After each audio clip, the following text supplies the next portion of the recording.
11월 마지막 주 주일 예배 주님께 드리도록 하겠습니다. 우리 마음을 다해서 아버지께 찬양드리고 예배합니다. 주님의 뜻을 이루소서 함께 찬양드립시다.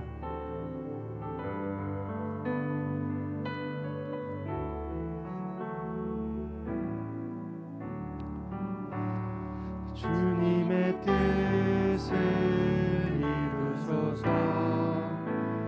고요한 중에 기다리니 진흙과 같은 날 빚으사 주님의 형상 만드소서. 주님의 뜻을 이루소서.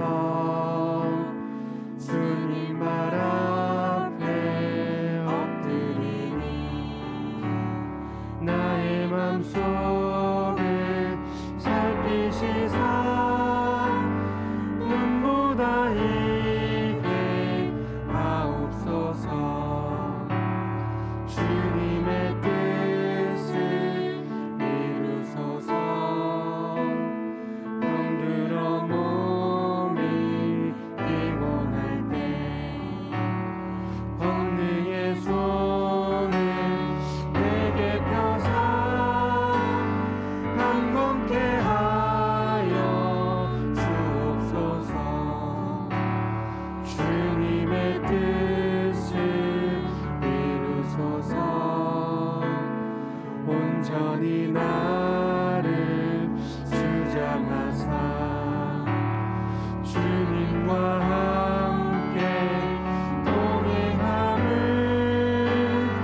만민이 알게 하옵소서. 아멘. 무엇과도 주님을 바꾸지 않으리.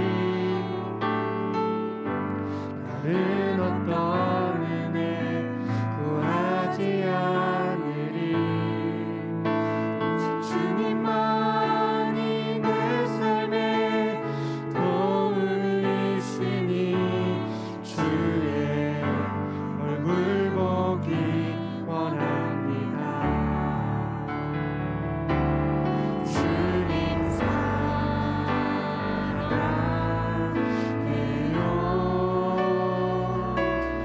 온 마음과 정성 다해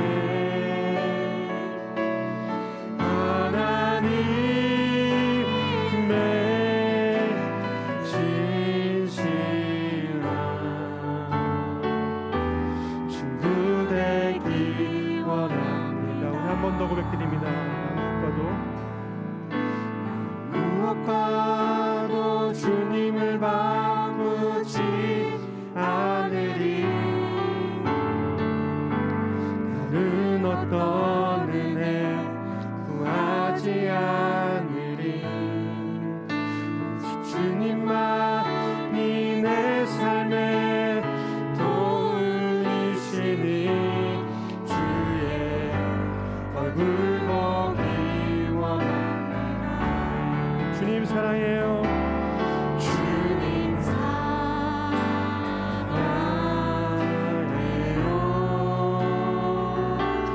온 마음과 정성 다해 하나님의 진실한 친구 되기 원합니다. 우리 마음 다해서 주님 사랑해요. 주님 사랑해요.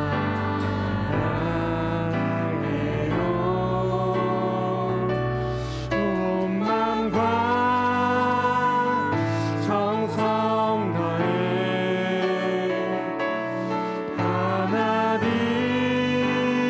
하나님의 진실한 친구 되기 원합니다.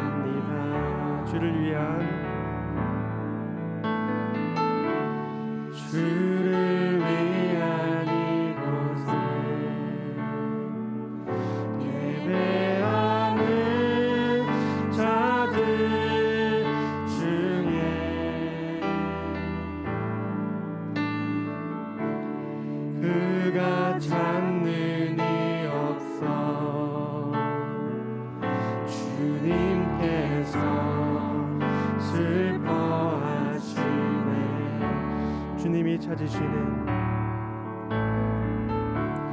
주님이 찾으시는 그 한 사람 그의 대장 내가 그 사람 되게 내가 그 사람 되길 간절히 주께 예배하네.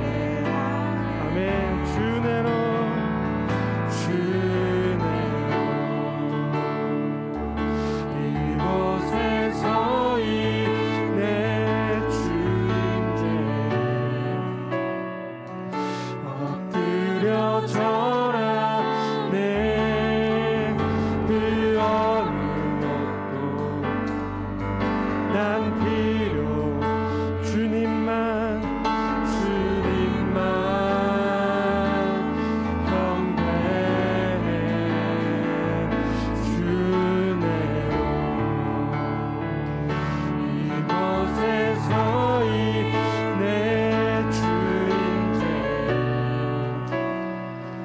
엎드려 절하네. 그 어느 것도 난 필요 주님만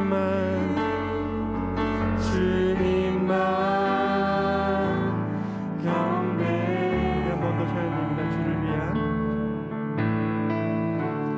주를 위한 이곳에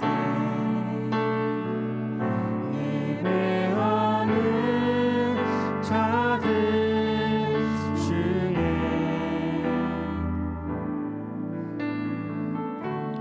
그가 찾는 이 없어 주님께서 슬퍼하시네. 주님이 찾으시는 주님이 찾으시는 그 한 사람 그의 대장 내가 그 사람 되길 내가 그 사람 되길 간절히 주께 예배하네. 주 내로 이곳에 서이 내 주인께 엎드려 절하네. 그 어느 것도 난 필요 주님만 경배해 주님만 경배해. 주 내로 이곳에 서이 내 주인께 엎드려 절하네. 그 어느 것도 난 필요 주님만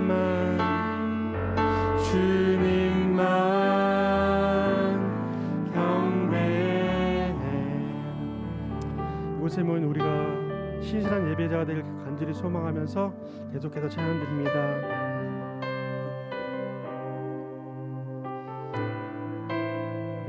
기도하는 마음으로 함께 찬양드립니다.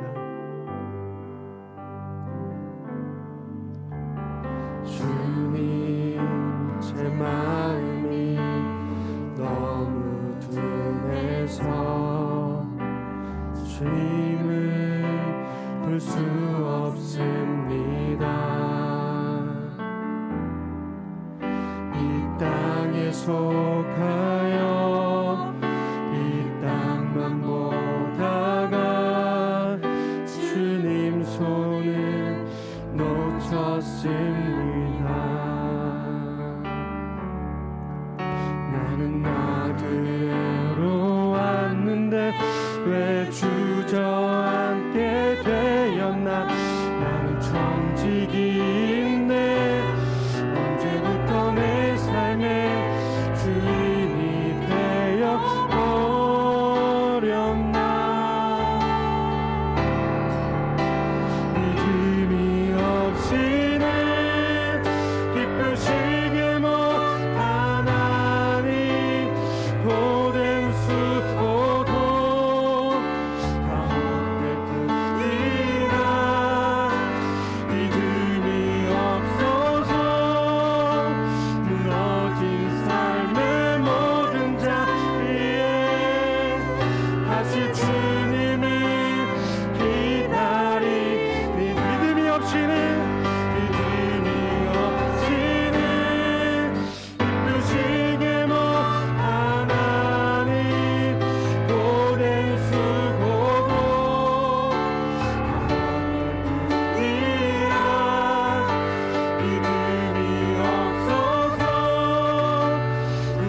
제 마음이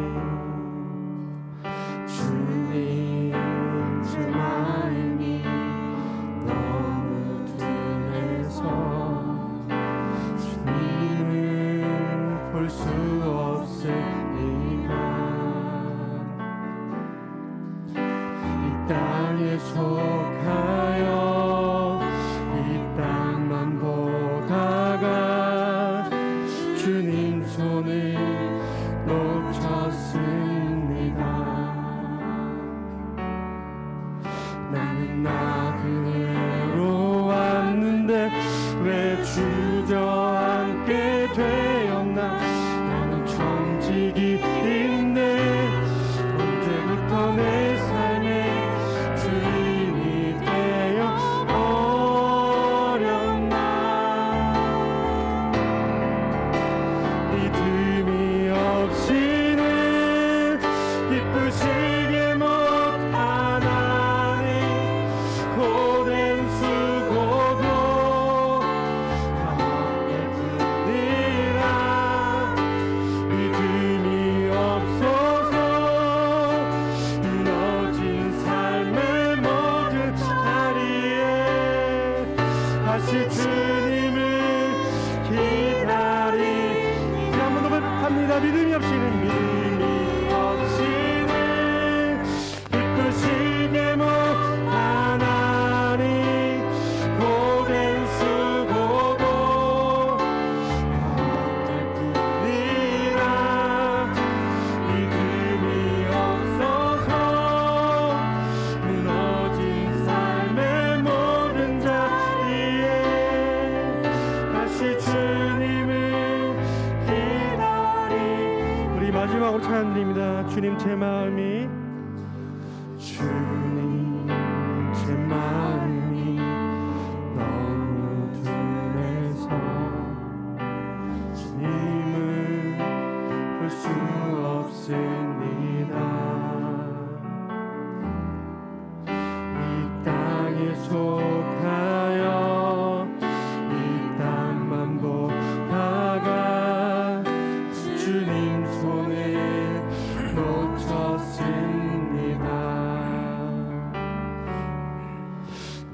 나그네로 왔는데 왜 주저앉게 되었나.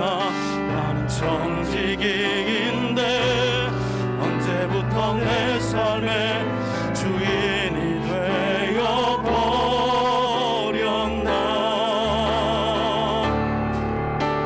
믿음이 없이는 기쁘시게 못하나니 고된 수고도 다 헛될 뿐이라.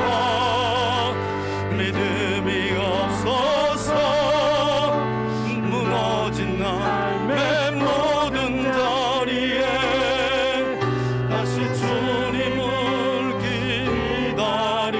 우리 마지막으로 한 번만 더 찬양합시다. 가사를 생각하면서 주님 제 마음이 너무 둔해서 주님 제 마음이 너무 둔해서 주님을 볼 수 없습니다. 아멘. 주님 이 땅에 속하여 이 땅만 보다가 주님 손을 놓쳤습니다. 나는 나그네로 왔는데 왜 주저앉게 되었나. 나는 청지기인데 언제부터 내 삶의 주인이 되어 버렸나. 믿음이 없이는 기쁘시게 못하나니 고된 수고도 다 헛될 뿐이라. 믿음이 없어서 무너진 삶의 모든 자리에 다시 주님을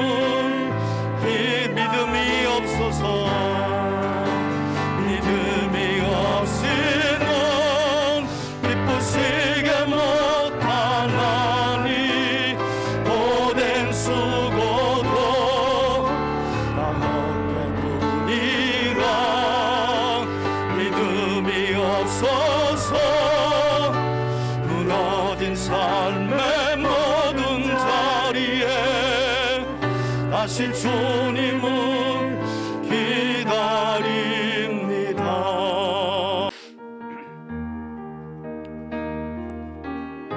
큰 물결이 설레는 어두운 바다, 큰 물결이 설레는 어두운 바다, 저 등대의 불빛도 희미한데 이 풍랑에 배저어 항해가는 이 작은 배 사공은 주님이라. 나 두려움 없네, 두려움 없도다. 주 예수님 늘 깨어 계시도다. 이 흉흉한 바다를 다 지나면 저 소망의 나라에 이르리라. 큰 풍랑이 이 배를 위협하며 저 깊은 물 입 벌려 달려드나 이 바다에 노저 항해가는 이 작은 배 사공은 주님이라. 나 두려움 없네, 두려움 없도다. 주 예수님 늘 깨어 계시도다.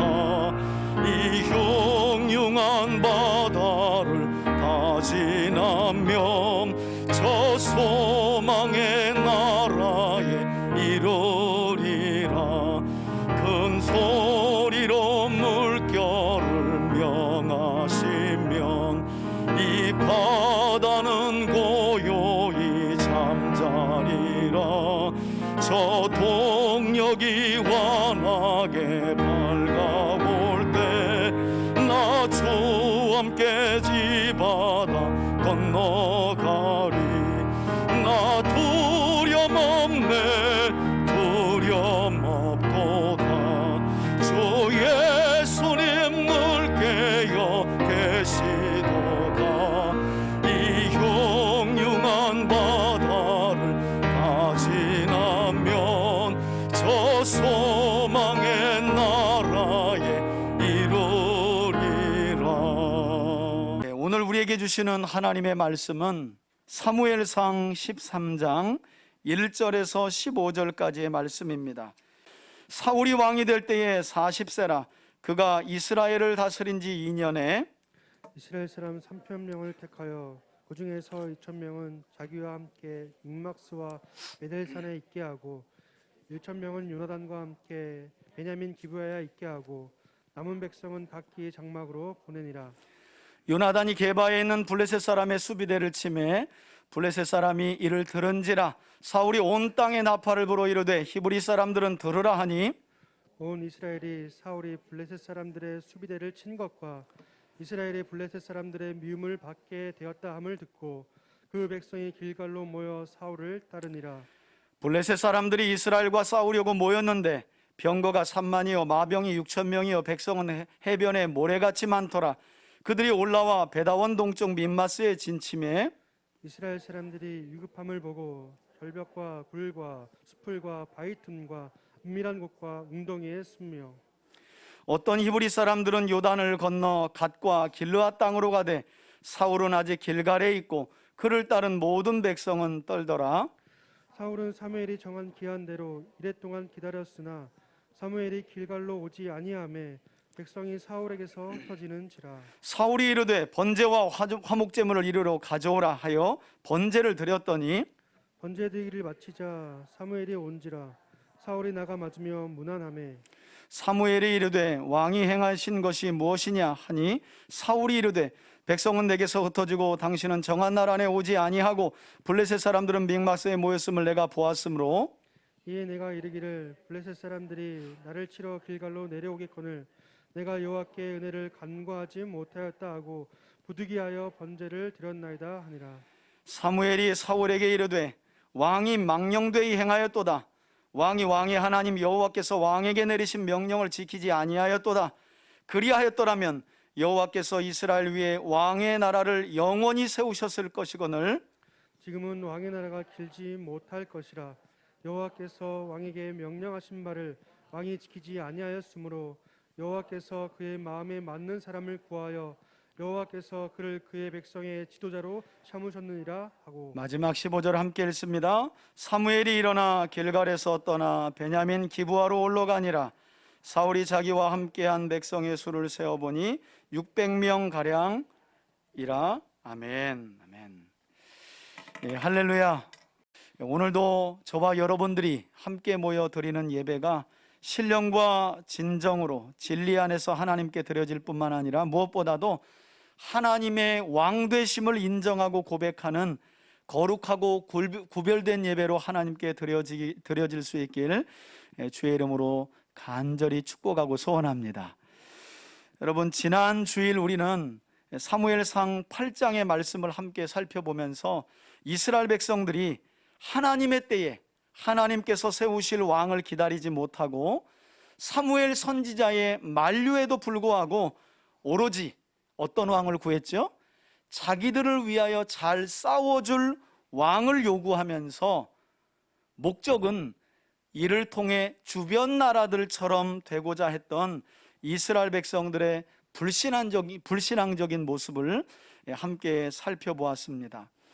이스라엘 백성들은 지난날 모세를 통해 애굽에서 구원받을 때 하나님께서 주변 나라와 세상 나라들처럼 똑같이 살아가라고 부른 민족이 아니라 하나님과 하나님의 영광을 세상에 드러낼 하나님의 살아계심을 증거할 제사장 나라와 거룩한 백성으로 구원받아 약속의 땅인 가나안 땅에 들여졌지만 어느덧 이들은 자신들이 부름받은 사명을 망각하였고 주변 나라들처럼 되고자 잘 싸우는 왕, 전쟁 잘하는 왕을 요구하는 불신앙적인 모습을 보였다는 거죠.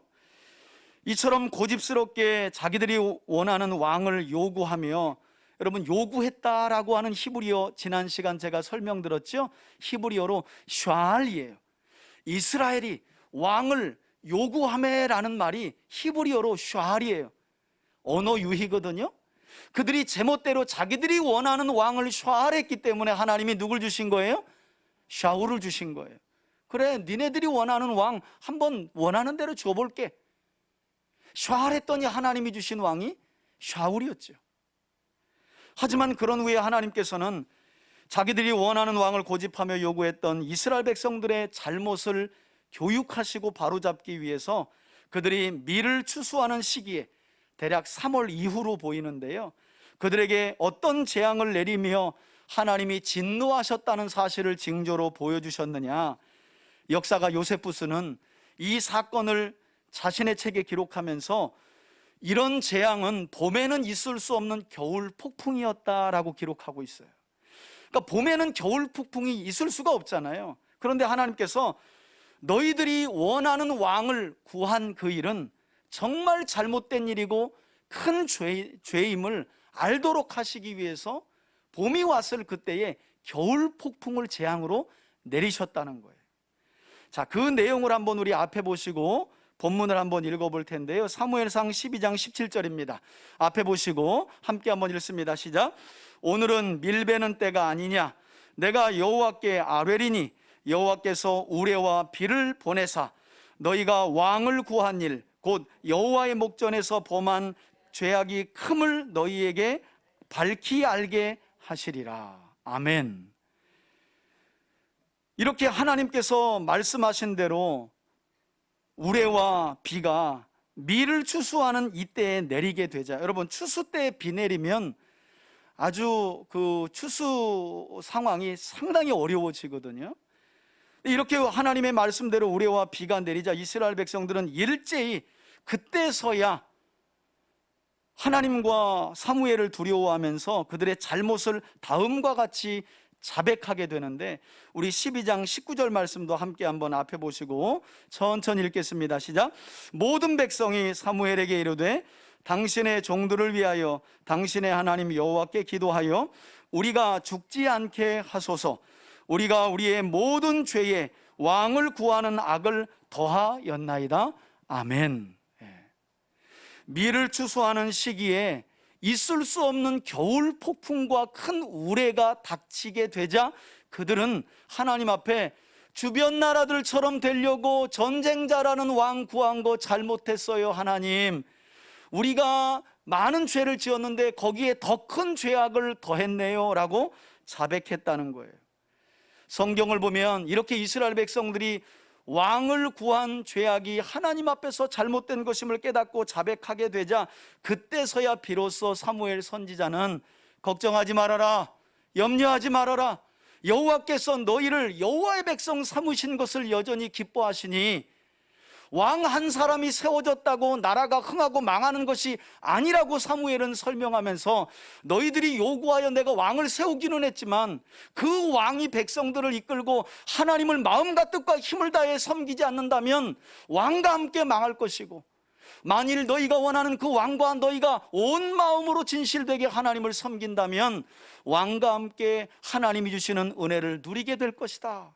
이렇게 사무엘은 진실된 마음으로 두려워 떨고 있는 이스라엘 백성들에게 권면을 하게 돼요.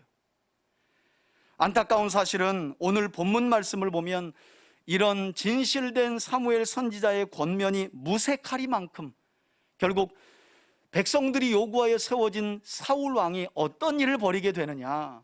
여러분 1절부터는 함께 우리 눈으로 따라가며 읽습니다. 1절입니다. 사울이 왕이 될 때에 몇 살이라고요? 40살의 왕이 되어 이때는, 오늘 본문이 일어난 때는 42살. 사본마다 여러 가지 해석들이 있지만 일단 우리 개역개정은 이때가 사울의 나이 42살이었고 사울이 왕이 된 지 2년째가 되었을 때라고 말해요. 그러니까 왕으로 세워진 지 얼마 지나지 않은 때예요. 얼마 지나지 않아요. 그러니까 시작하자마자 미끄러져 버린 거예요. 자, 왕이 된 지 2년에 그가 어떤 일을 벌이는지 보세요. 2절입니다. 이스라엘 사람 중에 3,000명을 택하여 그 중에 2,000명은 사울왕 자기와 함께 기브아보다 조금 더 북쪽에 위치한, 당시로 보면 군사 요충지에 해당하는데요, 빅마스와 베델산에 주둔하게 하고 나머지 1,000명은 3,000명 중에 2,000명은 사울이 자신과 함께하게 하고 나머지 1,000명은 자기 맏아들인 요나단과 함께 베냐민 기브아에 있게 했다는 거예요. 그리고 남은 백성은 각기 그들의 집으로 돌려보냈다는 거예요. 여러분, 앞서 기록된 사무엘상 11장을 보면 사울왕은 암몬과의 전쟁을 위해 이스라엘 전역에서 모인 33만의 군대를 이끌고 전쟁에 나가 대승을 거둔 일이 있었습니다.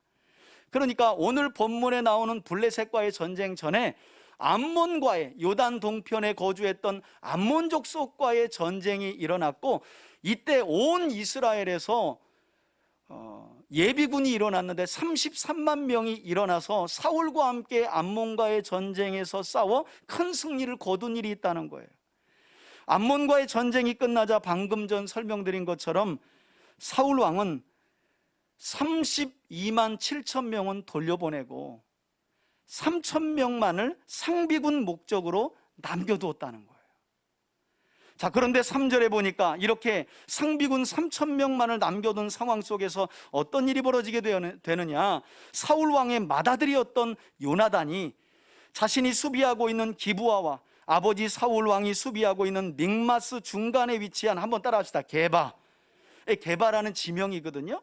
이 게바는 기브아와 믹마스 중간에 있어요. 이 중간에 위치한, 그러나 이때는 이 게바라는 지역이 블레셋 군대에 의해 이미 점령이 돼가지고 블레셋 군대가 다스리고 있었던 지역이었어요. 그런데 이 게바라는 지역을 누가 기습 공격하게 되느냐. 계속해서 성경을 보니까 요나단이 거기 게바에 있는 블레셋 사람의 수비대를 기습 공격했다는 거예요. 이 소식이 블레셋 사람들에게 알려지게 된 거죠. 그리고 우리 3절에 보니까 이 소식을 접하게 된 사울이 어떻게 행동을 했대요? 온 땅에 전쟁을 알리는 나팔을 불어 히브리 사람들은 들으라 하고 온 이스라엘 군대를 모았다는 거예요. 여러분, 우리는 이 대목을 읽어가며 단순히 사울 왕의 맏아들 요나단이 게바에 있는 블레셋 수비대를 기습 공격한 일로 인해 이스라엘과 블레셋과의 전쟁이 국지전에서 전면전으로 확대되었구나라는 정도밖에 생각할 수 없는데요. 하지만 사울이 왕으로 세워질 때 하나님께서 사무엘 선지자에게 주셨던 말씀을 보게 되면 왜 사무엘서의 기자가 요나단이 블레셋의 게발을 기습 공격한 사실을 기록하고 있는지를 알 수 있다는 거예요. 사무엘상 9장 15절과 16절을 살펴봐야 왜 사울 왕의 아들 요나단이 블레셋의 수비대를 공격한 사실을 성경이 기록하고 있지? 이 사실을 비로소 알 수 있다는 거예요. 자, 여러분, 사울 왕이 처음 세워질 때 하나님이 그를 어떤 사명으로 세우셨는지 한번 그 대목을 한번 읽어보도록 하겠습니다. 사무엘상 9장 15절로 16절 말씀 함께 읽습니다. 앞에 보시고 읽습니다. 시작. 사울이 오기 전날에 여호와께서 사무엘에게 알게 하여 이르시되 내일 이맘때에 내가 베냐민 땅에서 한 사람을 내게 보내린 이 사람이 누구예요? 바로 사울 왕이죠. 사울이 사무엘을 처음 만나게 되는 상황을 설명하는 말씀이에요. 계속 읽습니다. 너는 그에게 기름을 부어 내 백성 이스라엘의 지도자로 삼으라. 그가 내 백성을 블레셋 사람들의 손에서 어떻게 할 것이라고요? 구원하리라. 내 백성의 부르짖음이 내게 상달되었으므로 내가 그들을 돌보았노라 하셨더니 아멘. 여러분, 이처럼 사울왕의 사명은 애초부터 하나님께서 이스라엘 백성들이 요구하여 세운 왕이긴 하지만 그들의 요구를 들어주며 하나님이 세워주신 사울의 사명은 처음부터 이스라엘 민족을 그들이 압제당하고 있는 블레셋 민족으로부터 구원해내는 사명을 가지고 왕으로 세워졌다는 거예요. 그런데 아이러니하게도 성경은 계속해서 이 일을 블레셋으로부터 이스라엘을 구원해내는 하나님의 구원의 도구로 쓰임받는 그 일에 사울이 미온적이고 사울이 나서질 않고 계속해서 그의 맏아들 요나단이 이 일을 잘 수행하고 있다는 사실을 우리에게 가르쳐주고 있다는 거예요. 여러분, 이때뿐만이 아닙니다. 한 장도 넘겨 14장을 보면 요나단이 블레셋 수비대를 또 공격하는데 이 수비대는 견고한 바위 요새에 있어요. 그 요새를, 바위로 된 요새를 요나단이 무기를 든 자기 소년과 두 사람이 올라갑니다. 그때 두려워하는 자기 소년에게, 자기 종에게 요나단이 한 말이 무엇인가 하면 여호와의 구원은 사람의 많고 적음에 있지 않으니 힘내라고 용기를 내며 북돋아주고 올라가요. 올라가서 20명이 넘는 블레셋 수비대를 죽이게 되는데 그때 하나님께서 열쇠에 있는 요나단을 돕기 위해서 땅을 흔들었다고 성경은 설명해요. 지진을 일으키셨다는 거예요. 그야말로 여호와의 구원이 사람의 많고 적음에 있지 않는다는 요나단의 신앙 고백을 하나님이 그대로 이루어 그에게 구원의 은혜를 베풀어 주셨다는 거예요. 이스라엘을 블레셋으로부터 구원해내야 할 사명을 가진 사울왕은 블레셋과 싸울 의도가 없어 보여요. 어떤 면에서는. 그런데 그 사명을 요나단이 계속해서 감당하고 있다는 사실을 성경이 우리에게 넌지시 설명하고 있다는 거예요. 자, 이렇게 요나단의 기습 공격으로 인해 이스라엘과 블레셋 사이에 전면전이 일어나게 되는데 이 사실이 삽시간에 온 이스라엘 백성들에게 알려지게 되죠. 그러자 4절을 보세요. 온 이스라엘이 사울이 블레셋 사람의 수비대를 친 것과 그로 인해 이스라엘이 블레셋 사람들의 미움을 받게 되었다 함을 듣고 그 백성이 전쟁을 위해 길갈로 모여 사울을 따르게 되었는데 5절에 보니까 이제 전쟁은 피할 수 없게 된 거죠. 블레셋과 이스라엘은 전면전을 치르게 되었어요. 그래서 군대가 모였는데 그 군대 상황을 보니까 적군인 블레셋의 규모가 어느 정도였다고 5절에 말씀하고 있나요? 5절에 보니까 블레셋 사람들이 이스라엘과 싸우려고 모였는데 병거가 3만이고 마병이 6천이고요 일반 군인은 해변에 모래알같이 많았더라. 그들이 올라와 베다원 동쪽 빅마스에 진을 쳤다는 거예요. 한마디로 적군의 수가 헤아릴 수 없을 만큼 많았고 군사력 측면에도 블레셋 군대는 이스라엘 군대와는 비교할 수 없을 만큼 막강했다고 성경은 설명해요. 어느 정도 막강했냐면 여러분 오늘 본문 끝절이를 보면 당시는 철기 시대가 막 도래했을 때인데 여러분 쇠는 힘이 강한 블레셋 민족이 가지고 있고요 이스라엘 백성들 중에 쇠는 누가 가지고 있냐면 농사꾼들이 농사 도구로 사용하는 농기구에만 쇠가 있고 무기로 된 쇠는, 다시 말해 칼은 사울 왕과 그의 맏아들 요나단만 가지고 있었다는 거예요. 그러니까 지금 오늘 성경을 보게 되면 병거 3만과 마병 6천과 해변의 모래알처럼 많은 블레셋 군대를 칼 2자루 가지고 이렇게 괭이하고 삽하고 이런 것들 가지고 싸우겠다고 지금 모여든 거예요. 군사력으로 비교하면 이게 말이 안 되는 지금 전쟁이 벌어지게 되는 상황인 거예요. 자, 그로 인해 어떤 일이 벌어졌다고 성경이 말씀합니까? 겁먹은 이스라엘 백성들이 이제 도망가기 시작하죠. 6절 보세요. 이스라엘이 위급함을 보고 절박하여 어디 숨었대요? 굴에 숨고 수풀에 숨고 바위 틈에 숨고 은밀한 곳에 숨고 웅덩이에 숨었다는 거. 심지어는 요단 서쪽에서 하나님이 여호수아를 통해 아브라함 때부터 약속한 땅을 정복하여 그들에게 영원한 기업으로 준 그 땅을 내버리고 요단강을 건너가지고 어떤 히브리인들은 그냥 강 건너편 땅으로 도망을 가버려요. 그 내용이 7절이에요. 어떤 히브리 사람은 요단강을 건너 요단강 동쪽에 있는 가치파의 땅과 길르앗 땅으로 가되 사울은 아직 길갈에 있고 그를 따른 모든 백성은 어떤 상태라고요? 떨었더라 그래요. 여러분, 거기 한번 밑줄을 쳐보세요. 백성들이 떨었더라. 여러분, 앞서 이스라엘 백성들은 암몬과의 전쟁을 죄송합니다.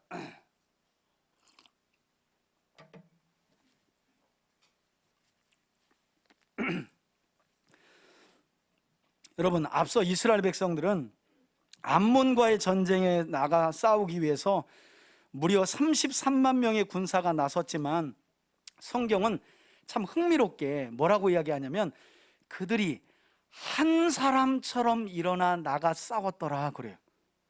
그러니까 33만 명이 암몬과의 전쟁에 나갔는데 한 사람처럼 마음을 하나로 모아 움직였다는 거예요.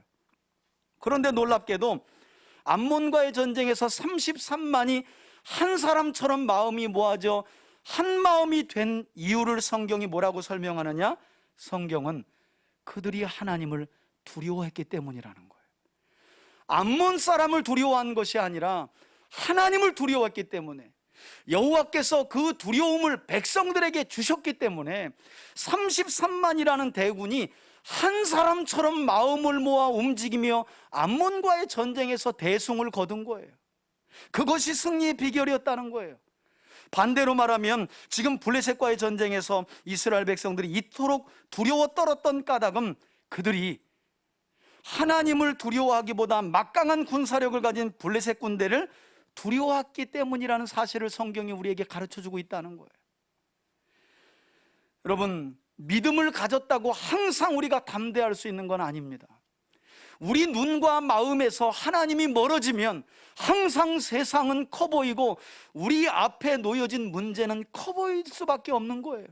그게 지극히 자연스러운 현상입니다. 그러나 어떤 산 같은 문제가 우리 인생을 가로막아도 그 산보다, 그 큰 산과 같은 문제보다 더 크신 하나님을 두려워하고 그 하나님을 사랑하면 그 문제는 작아 보이는 줄 믿습니다. 이게 믿음을 가진 사람들의 삶이죠. 저는 그런 점에서 우리 3대 가족들 모두가 삶을 살아가면서 그 어떤 어려운 문제를 만나도 그 문제보다 크신 우리 하나님만을 굳게 의지함으로 하나님께서 베풀어 주시는 구원의 은혜를, 높은 산이라면, 그 누구도 넘을 수 없는 산이라면 그 산을 까서 평지로 만들어 주시는 그 전능하신 하나님의 구원의 은혜를 삶 속에 충만하게 누려가는 저와 여러분들이 되시길 주의 이름으로 축원해 드립니다. 여러분, 이처럼 이스라엘 군대의 사기가 바닥을 치는 위기의 순간에 이어지는 8절을 보니까 설상가상, 이 사울에게요, 엎친 데 덮친 격으로 더 큰 일이 벌어지는 거예요. 어떤 일이 벌어졌다고 말씀합니까? 8절에 보니까 사울은 이 긴급한 상황 속에서 사무엘이 정한 기한대로 이레 동안을 기다렸으나 사무엘이 길갈로 오지 아니하매 결국 두려워 떨던 백성들이 진영을 이탈해서 사울에게서 흩어지게 되는 상황을 보게 돼요. 사울 왕이. 여러분, 여기까지 상황을 지켜보던 사울은 결국 9절에 어떤 행동을 취합니까? 사실 이 9절부터가 중요한 내용인데 사울 왕이 이렇게 말합니다. 번제와 화목제물을 가져오라. 그리고 그가 뭘 드려요? 번제를 드렸더니 그래요. 여러분, 사실 이제까지 우리 많은 그리스도인들이 이 9절을 읽어가면서 이 대목을 어떻게 생각하느냐, 이 9절 말씀을 머릿속에 어떻게 떠올려가면서 생각을 하느냐, 이 대목을 사울 왕이 직접 번제와 화목제물을 드렸을 것이라고 미루어 짐작하면서 사실 나중에 이 대목 때문에 사무엘이 늦게 도착해서 그 모든 광경을 보고 당신 지금 뭐 한 거요? 아니 내가 제사장인데 왜 왕인 당신이 번제와 화목제를 드렸습니까? 하고 책망한 것으로 우리가 미루어 짐작하는 경우가 많아요. 여러분, 우리가 기억해야 할 것은 이 당시 엘리 제사장의 증손, 곧 이가봇의 형제인 아이두베 아들 아이야가 공식 제사장으로 활동을 하고 있었다는 걸 기억해야 돼요. 그러므로 이 상황은 사울 왕이, 여러 이야기를 하고 있지만 사울 왕이 직접 번제와 화목제를 드린 게 아니라 제사장 아이야를 시켜가지고 하나님께 번제와 화목제물을 드리도록 시킨 상황이라는 것을 전제해야 된다는 거예요. 그런데 이 제사는 사무엘이 드렸어야 할 제사이기는 해요. 왜? 사무엘이 제사를 드리며 하나님의 뜻을 묻고 그 뜻을 사울 왕에게 전해주어야 했으니까. 또 한 가지 우리가 오해하지 말아야 될 것은, 여러분, 당시 사무엘은 사사이면서 선지자였고 또 전쟁을 앞둔 상황 속에서 하나님께 직접 제사를 드린 일은 있었지만, 그렇다고 해서 사무엘이 성막에서 공식적인 제사를 드리는 정식 제사장은 아니었다는 거예요. 그러니까 우리가 이 대목을 읽어가면서 사무엘의 제사장 직분을 사울이 월권을 행하여 취했기 때문에 그게 잘못됐다라고 하는 생각은 그냥 우리의 생각일 뿐이라는 거예요. 왜? 사울은, 대부분의 구약학자들이 그렇게 말합니다. 사울은 자신이 직접 주도하긴 했지만 제사는 제사장 아이야를 통해서 시킨 거예요. 야, 기다려도 안 오지 않느냐 사무엘이. 지금 블레셋 군대가 저렇게 해변에 바다에 모래알처럼 많은데 지금 7일이 다 기한이 차가는데도 사무엘이 안 오니 아이야, 당신이 제사 드리고 하나님께 물어봐 하고 명령을 한 거죠. 자, 계속해서 10절을 볼까요? 이렇게 사울 왕의 명령을 따라 번제 드리기를 마치자 이때 누가 왔다는 거예요? 아, 좀 일찍 오지. 여러분, 그렇다고 성경의 문맥을 보면 이래를 넘은 건 아니에요. 7일을 기다리라고 했는데 7일을 사무엘이 넘은 게 아니라는 거예요. 사무엘이 마침 왔죠. 그러자 사울 왕이 나가 맞으며 사무엘에게 문안을 합니다. 그런데 이때 사무엘은 봤죠? 이미 제물이 하나님께 드려진 상황을 목격하고 11절에서 사무엘이 사울 왕에게 뭐라고 말씀합니까? 사무엘이 이르되 왕이 지금 뭘 한 것입니까? 하니 사울 왕이 대답합니다. 아니, 백성은 내게서 흩어지고 당신은 정한 기한이 되었는데도 오지를 않고, 보시다시피 블레셋 사람들은 믹마스에 저렇게 많은 군사력을 모였음을 내가 보았으므로 그래요. 내용을 보면 아마도 사울 왕은 당시 자신의 변명을 어느 정도 사무엘 선지자가 이해해 줄 것으로 여긴 것 같아요. 아니, 딱 봐도 상황이 지금 어떻게 돌아가는지 당신도 알잖아요 하고 자신의 변명을 사무엘이 이해해 줄 것이라고 생각한 것 같아요. 자, 그러면서 12절에 뭐라고 말해요? 사울이 말합니다. 이에 내가 이르기를 이러다가는 블레셋 사람들이 나를 치러 길갈로 내려오겠거늘 내가 여호와께 은혜를 간구하지 못하였다 하고, 그 다음 나오는 말씀이 중요하죠. 어떤 상황이라서 번제를 드렸다고요? 부득이하여 어쩔 수 없어서 제사를 드렸다는 거예요. 여러분, 사울의 변명을 그냥 우리 입장에서 보면 전혀 설득이 안 되는 것은 아니에요. 아니, 전쟁의 지금 상황이 열세고 너무 긴박하게 돌아가고 당신은 정한 때가 다 되었는데도 오지 않으니 하나님께 은혜를 구하려고 내가 제사장을 시켜서 번제와 화목제를 드린 것뿐입니다. 아니, 들어보면 또 설득이 된다니까요. 그런데 이어지는 13절 말씀을 보니까 이런 우리의 생각과 사무엘의 생각은 전혀 달랐던 것을 보게 돼요. 사무엘 선지자가 이렇게 변명하는 사울 왕에게 뭐라고 말씀하는지 한번 보실까요? 13절입니다. 사무엘이 사울에게 이르되 왕이 어떻게 행동했다고요? 여러분, 망령되이 행하였도다 그래요. 미쳤어요 그런 거예요, 여러분. 이게 어려운 말로 표현돼서 그렇지 당신 미쳤어 그런 거예요. 지금 왕이 행한 일은 미친 짓이요, 이렇게 엄중하게 책망을 했다는 거예요. 그러면서 하는 말이 왕이 하나님 여호와께서 왕에게 내리신 명령을 지키지 아니하였도다. 만일 그리하였더라면 여호와께서 이스라엘 위에 왕의 나라를 어떻게 해요? 영원히 세우셨을 것이거늘 그래요. 그러니까 이때 사울 왕이 하나님의 뜻을, 하나님의 명령에 온전히 순종했다면 사울 왕가를 통해 하나님이 영원한 약속을 주셨겠죠. 다윗과 함께 뭔가 하나님의 계획을 또 펼쳐 나가셨을 거예요. 그런데 여기에서 사울은 불합격되고 만 거예요. 여러분, 여기에서 핵심은 그럼 대체 하나님께서 사울 왕에게 어떤 명령을 하셨길래 그가 기다리지를 못하고 안 들었던 걸까? 아이러니하게도 성경은 그 명령이 구체적으로 무엇이었는지 우리에게 설명을 하지 않아요. 다만 사무엘 선지자가 책망했던 사울 왕의 망령된 행동은 단지 사무엘이 드렸어야 할 제사를 그가 취했기 때문만은 아니라는 거예요. 왜냐하면 여러분, 일반적으로 생각을 해보세요. 하나님의 도우심을 구하기 위해 예배를 드렸는데 어떤 선지자가 그걸 보고 왜 미친 짓을 했어? 이렇게 말했을 리 만무하잖아요. 그것도 사무엘이 하나님의 도우심을 구하려고 제사를 드린 일이 뭘 그렇게 잘못됐어요? 그렇다면 사무엘 선지자는 과연 사울 왕에 무엇을 가리켜 망령된 행동이라고 말했을까? 우린 이 점을 좀 주목하고 곰곰이 생각해 볼 필요가 있는데요.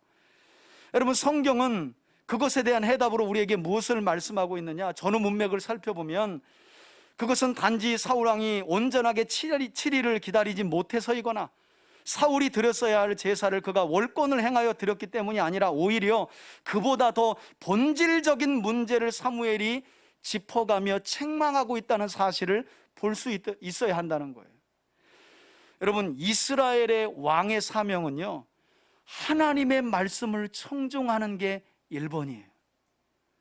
어떤 상황에서도 자기 생각으로 백성들을 이끄는 것이 아니라 1번은 하나님의 말씀을 귀 기울여 듣고 그 말씀에 온전히 순종하여 백성들을 이끄는 것이 첫 번째였다는 거예요. 그래서 이후에 벌어지게 되는 사무엘상 15장을 보면 하나님께서 다시 한번 사울에게 기회를 주거든요. 아말렉과의 전쟁에서 아말렉 사람들을 진멸하라. 전쟁에서 이겨놓고 사울이 또다시 순종 안 해요. 진멸을 안 해요. 그때 사무엘이 나타나서 또다시 사울을 책망했던 말 중에 핵심적인 내용이 바로 이거였습니다. 왕이 여호와의 말씀을 청종하여 듣지 아니하므로, 왕이 여호와의 말씀을 버렸으므로 하나님께서 왕을 버리셨습니다. 여러분, 왕에게 가장 중요한 책임은 하나님의 말씀을 듣고 그 말씀을 따라 백성들을 인도하는 것이었다는 거예요. 다시 말해 사울 왕은 하나님께 드리는 제사를 어쩌면 일종의 쇼처럼, 여러분 기억하시죠? 사무엘상 서두에 엘리의 두 아들 홈니와 비나스가 블레셋과의 전쟁에서 이스라엘이 열세에 빠지자 전쟁에서 승리를 하려고 뭘 가지고 가요? 언약궤를 들고 가잖아요.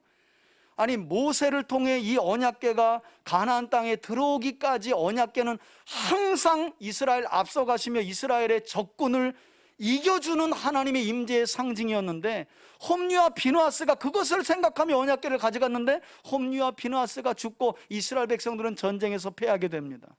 왜 그랬을까요? 마음과 뜻과 힘을 다해 하나님을 경외하고 사랑하는 마음이 없이 하나님의 임재의 상징인 언약궤만 가지고 가면 이기겠지, 마치 하나님의 임재를 부적처럼 사용한 거예요. 부적처럼. 우리가 십자가 목걸이 잘 메고 다니면 신앙 엄청 좋은 것처럼 스스로 착각하는 것처럼, 그렇지 않다는 거예요.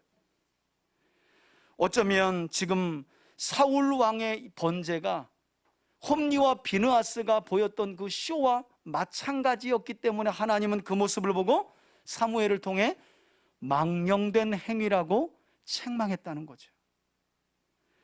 여러분, 사람은 누구나 긴박한 상황을 맞을수록 당장의 효과를 얻을 수 있는 지극히 인간적인 방법과 비신앙적인 길을 찾기 마련이에요. 때때로 우리도 그렇죠? 여기 있는 우리들도 그런 데서는 자유할 수 없어요. 그래서 우리에게 필요한 것이 일상에서의 경건 훈련 아니겠어요?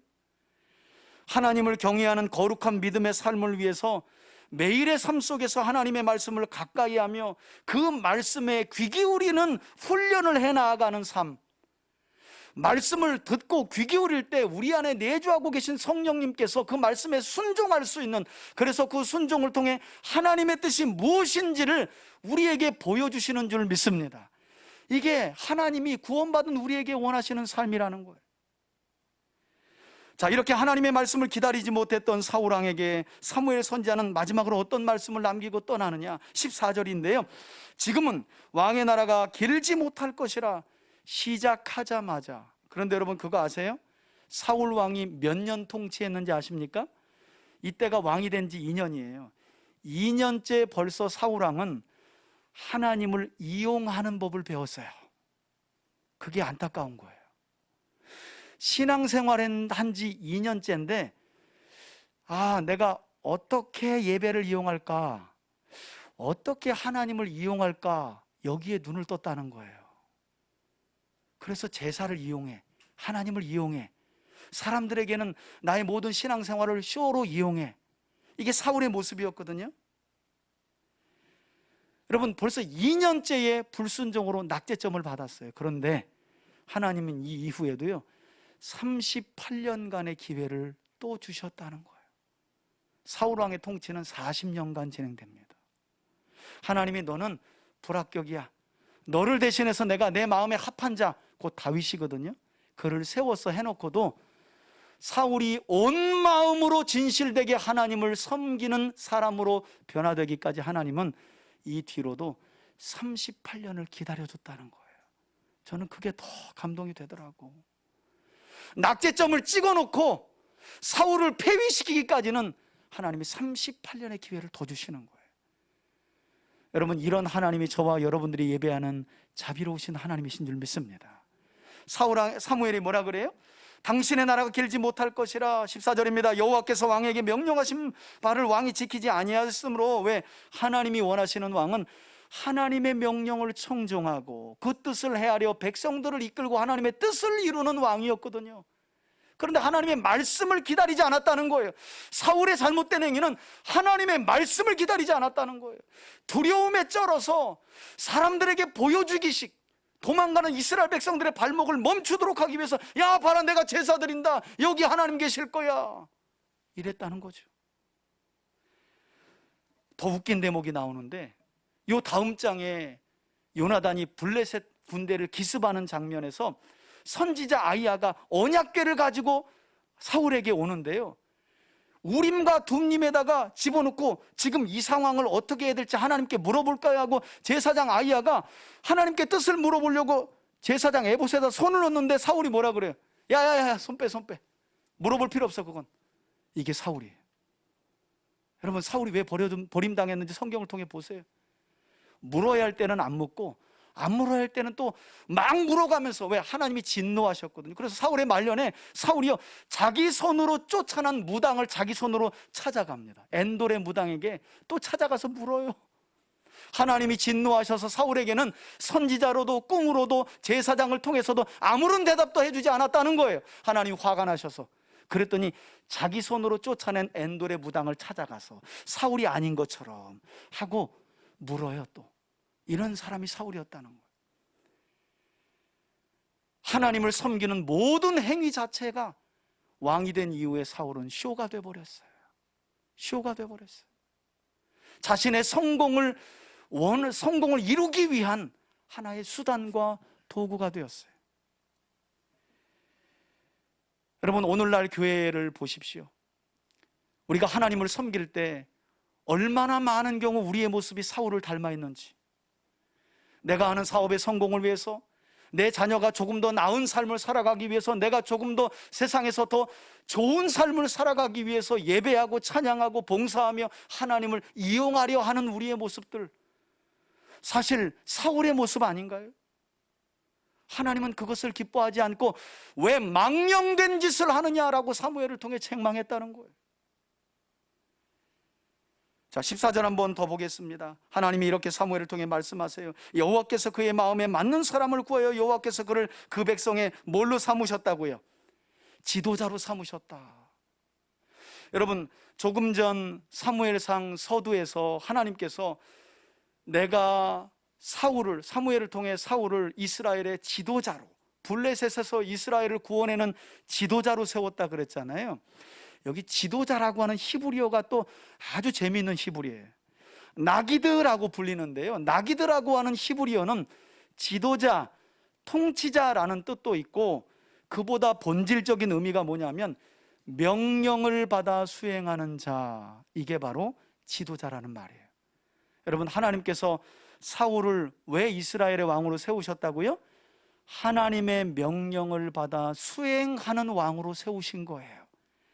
그런데 안타깝게도 사울은 한 번 전쟁에서의 큰 승리 이후에 자기가 마치 왕이 된 것처럼 하나님의 말씀을 기다리지 않고 오히려 제사를 영적인 쇼로 이용해 가며 백성들을 이끌었다는 거죠.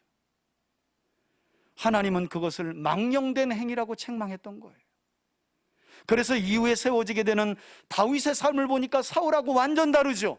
여러분, 사무엘하 5장 이후에 다윗의 모습을 보십시오. 다윗은 똑같은 블레셋과의 전쟁을 여러 날에 걸쳐 하는데 오늘도 기도해요. 여호와여, 오늘 전쟁은 어떻게 할까요? 여호와께서 오늘은 이렇게 하라. 예, 내일도 싸워야 될 대상이 블레셋이라니까요. 그런데 또 기도해요. 여호와여, 이 전쟁은 어떻게 할까요? 오늘은 매복해라. 어제는 매복 안 했는데요.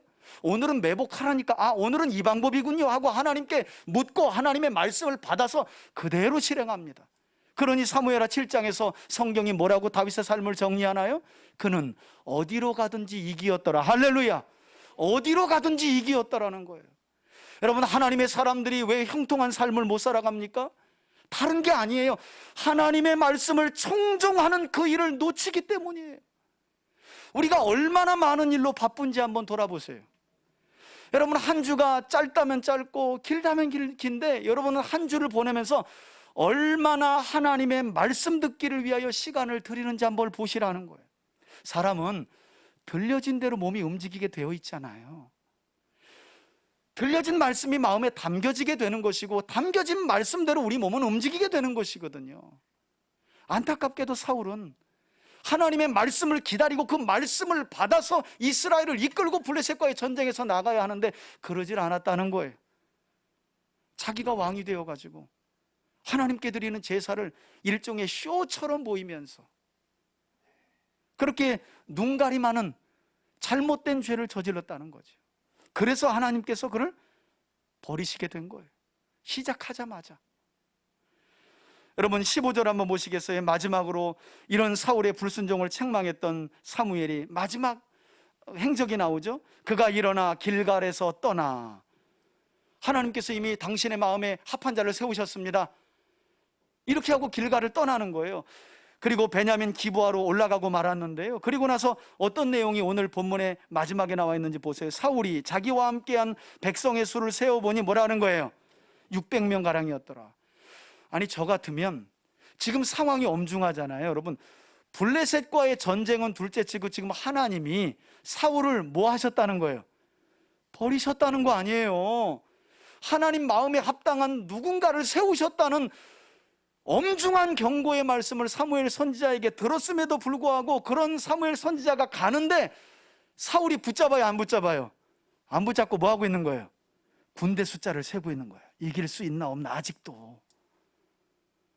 여러분, 앞서 일어난 암몬과의 전쟁에서 사울이 33만 군대를 이끌어서 이긴 게 아니에요. 시작부터 그 전쟁은 여호와의 영이 사울에게 크게 임함으로, 그 여호와의 영이 백성들의 마음에 두려움을 주므로 온 백성이 하나님 한 분만 두려워하며 전쟁에 나갔을 때 큰 승리를 거둔 거라니까요. 그런데 그 하나님을 잃어버린 거예요. 왕이 된 지 2년 만에. 그리고 그 하나님을 이용해서 어떻게 해서든지 내 왕의 이 자리를 어떻게 하면 이어갈까, 백성들의 눈치를 보면서 하나님 눈치를 보는 게 아니라, 그래서 낙제점을 받은 사람이 바로 사울이었던 거예요. 이 엄중한 경고를 받는 이 순간에도 회개하고 돌이킬 생각을 안 하고 남은 군대의 숫자를 셌다는 거. 600명이구나. 이렇게 숫자를 셌다는 거 아니겠어요? 더 흥미로운 건 이때는 그냥 돌아가는 사무엘을 사울이 안 붙들잖아요. 여러분, 요 뒤에 아말렉과의 전쟁이 기록된 사무엘상 15장을 보면 이때는 또 사울 왕이 돌아가는 사무엘의 옷이 찢어지기까지 또 붙듭니다. 사무엘상 15장을 보니까 아말렉과의 전쟁에서 사울이 이스라엘을 이끌고 전쟁에서 큰 승리를 거둬요. 그러나 하나님의 말씀대로 그는 아말렉 사람들을 진멸하지 않습니다. 이것 때문에 전쟁 끝나고 사무엘이 나타나서 당신 왜 또 불순종합니까? 앞서 블레셋과의 전쟁에서 하나님이 당신에게 낙제점을 줬지만 또 한 번 기회를 줬는데 왜 또 하나님의 말씀을 듣지 않습니까? 그때 사울은 변명으로 일관을 해요. 아니, 백성들이 뭐 다 죽일 필요 뭐 있냐. 가축들은, 좋은 것들은 여호와께 제물로도 드리고 또 그중에 남는 건 우리도 먹고, 그래서 백성들의 눈치를 보느냐고 하나님의 말씀을 어겼다라고 사무엘에게 사울이 이야기를 해요. 사무엘이 화가 나가지고요, 그 자리를 떠납니다. 그랬더니 사울이 그 자리를 떠나는 사무엘을 이제 붙잡는 거예요. 그때는 또 붙들어요. 근데 충격적인 건 이런 사무엘을 붙드는 이유가 너무 충격적이에요. 그 내용이 어디에 기록되어 있냐면 사무엘상 15장 30절에 기록되어 있는데, 우리 앞에를 한번 보고 큰 소리를 읽습니다. 시작. 사울이 이르되 내가 범죄하였을지라도 이제 청하옵노니 내 백성의 장로들 앞과 이스라엘 앞에서 나를, 여러분 어떻게 해달라고요? 나를 높이사 나와 함께 돌아가서 내가 당신의 하나님 여호와께 경배하게 하소서 하더라. 아멘. 여러분, 무슨 말이에요? 선지자요, 지금 이스라엘의 장로들과 백성들이 다 보고 있는데 당신이 이렇게 나를 책망하고 돌아가면 내 체면이 뭐가 되는 거요? 하면서 내 체면 좀 높여주시오 하고 사무엘을 붙들고 옷이 찢어지기까지 붙들었다는 거예요. 여러분, 하나님께 버림받는 그 순간에도 뭐밖에 생각 안 했다고요? 자기 체면만 생각했던 사람이 사울이에요. 그러니 하나님께서 이런 사울을, 이렇게 불순종한 사울을 이스라엘 왕위에서 폐위시키고 하나님 마음에 합당한 다윗을 왕으로 세우실 수밖에 없었던 거죠.